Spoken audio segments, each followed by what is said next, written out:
তওবা ইস্তেগফার করার চেষ্টা করি। আবু হুরায়রা রাদিয়াল্লাহু তাআলা আনহু বলেন, রাসূল সাল্লাল্লাহু আলাইহি ওয়াসাল্লাম বলেছেন, কুল্লু বানি আদম খাত্তাউন ও খায়রুল খাত্তাইনা তাওয়াবুন। আবু দাউদের সহিহ হাদিস। রাসূল সাল্লাল্লাহু আলাইহি ওয়াসাল্লাম তিনি বলছেন, প্রত্যেক আদম সন্তানই হচ্ছে গুনাহগার, প্রত্যেক আদম সন্তানই হচ্ছে অপরাধী।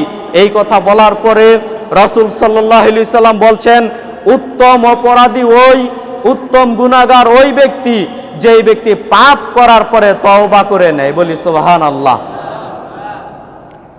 এই পোড়াবাড়ি কেন্দ্রীয় জামে মসজিদের মুসল্লি আমরা যারা এখানে উপস্থিত হয়েছি, আমরা সবাই কম বেশি গুনাহগার। কারো পাপ কম, কারো গুনাহ বেশি, তাই নয় কি ভাই? কারো গুনাহ কম, কারো গুনাহ বেশি, সবারই কম বেশি পাপ রয়েছে।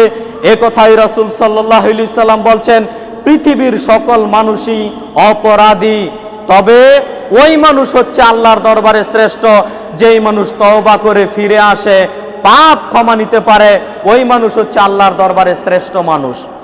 এখানে যারা উপস্থিত আছি 200 জন মুসল্লি, 500 জন মুসল্লি, এই মুসল্লি থেকে ভাই সবাই অপরাধী। তো ভালো কে মানুষ? পরহেজগার কে? মুত্তাকি কে? আল্লাহর নবী মুহাম্মদ সাল্লাল্লাহু আলাইহি সাল্লাম বলছেন, যে যত বেশি তওবা করতে পারে আল্লাহর দরবারে সে তত বেশি মুত্তাকি। যে যত বেশি আল্লাহর দরবারে কান্নাকাটি করে পাপ ক্ষমা নিতে পারে ও তত বেশি আল্লাহর দরবারে পরহেজগার বান্দা হিসেবে গণ্য হবে।